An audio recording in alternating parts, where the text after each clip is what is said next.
Shabbat Shalom. All right. This week we enter the month of Ul, the month that leads us towards Rosh Hashanah. Ul is traditionally a time for reflection. We look back on the year that has passed and think about the year ahead. We ask ourselves, what matters? What do we want to change, and how do we want to live? This year, that reflection feels particularly powerful to me. Saturday, my friend David Hochberg died suddenly in a boating accident. He was only 61 years old. He leaves behind his wife and 2 children. And while we are naturally focused on the suddenness of this loss, I want to remember David for so much more than how he died. David loved his family, his friends, music, laughter, and simply enjoying life. On the day that he died, he was out early to fish with his son and then had a tea time at 1:30 with his daughter and friends in August in Florida. That's living your life. And maybe the best way to honor David is to carry some of that spirit forward, to embrace life and the people we love. And that is what brings me back to Ul, a time when we are asked to reflect on how we are living our lives.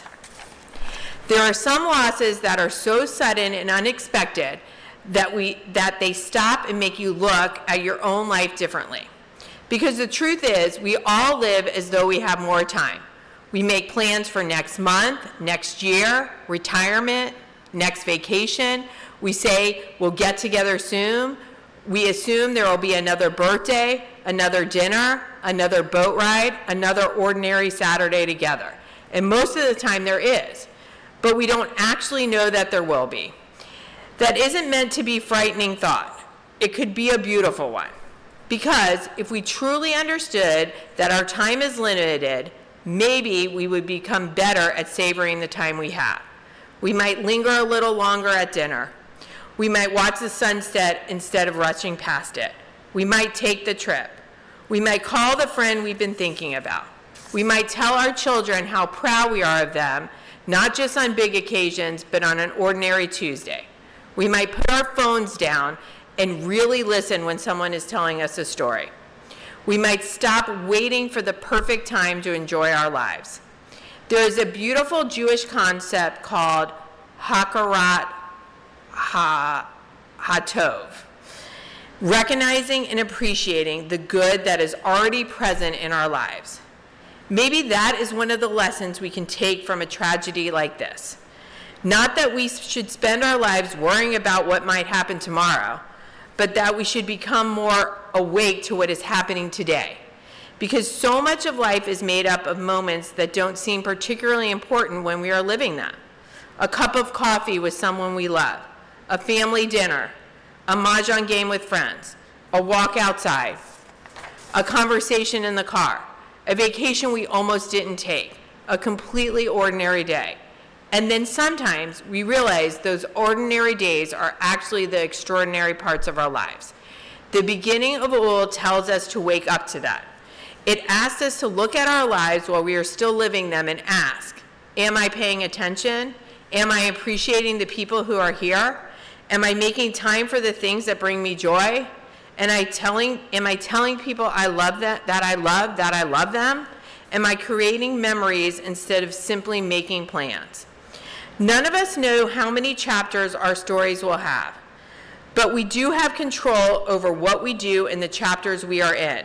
And perhaps the most meaningful way to honor a life that ended far too soon. Not being afraid of how fragile life is, but being more grateful for how precious it is.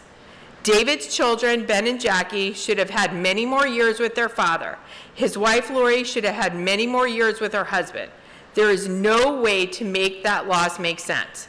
But perhaps we can let David's life and the suddenness of his death remind us of something we all too easily forget.